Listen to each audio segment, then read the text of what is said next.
मला लहान असतानापासून jeans western कपडे घालण्याचा खूप शौक होता. परंतु वडील एक्स मिलिटरी मॅन असल्यामुळे ते खूप कडक होते आणि त्यांचं असं होतं की 6 मुली त्यांना लहानच्या मोठ्या करायच्या होत्या.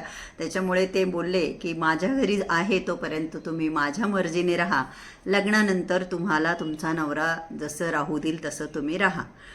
परंतु मी माझ्या मुलीच्या बाबतीत बिलकुल उलटं केलं. माझ्या मुलीला जेही कपडे जसेही कपडे घालायला आवडतात मी तिला ते घालू देते. माझ्या वडिलांसारखेच माझ्या मुलीचेही वडील ते तिच्या स्लीवलेस कपडे घालण्यावर ऑब्जेक्शन घ्यायचे, शॉर्ट कपडे घालण्यावर ऑब्जेक्शन घ्यायचे.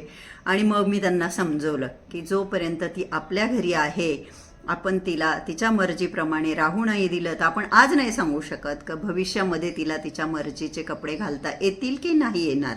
आपल्याला माहिती आपल्याकडे मुलीला परायाधन म्हटलं जातं, कारण की तिला लग्न करून एक दिवशी दुसऱ्या घरी जायचं असतं आणि तिथे तिला परमिशन मिळेल की नाही हे आपण नाही सांगू शकत. पण कमीत कमी आपल्या घरी आहे तोपर्यंत तरी तिला तिच्या मर्जीचे कपडे घालता आले पाहिजे. आणि म्हणूनच मी माझ्या मुलीला परमिशन दिली की तुला हवे तसे कपडे तू घाल आणि लाईफ एन्जॉय कर. बरोबर ना?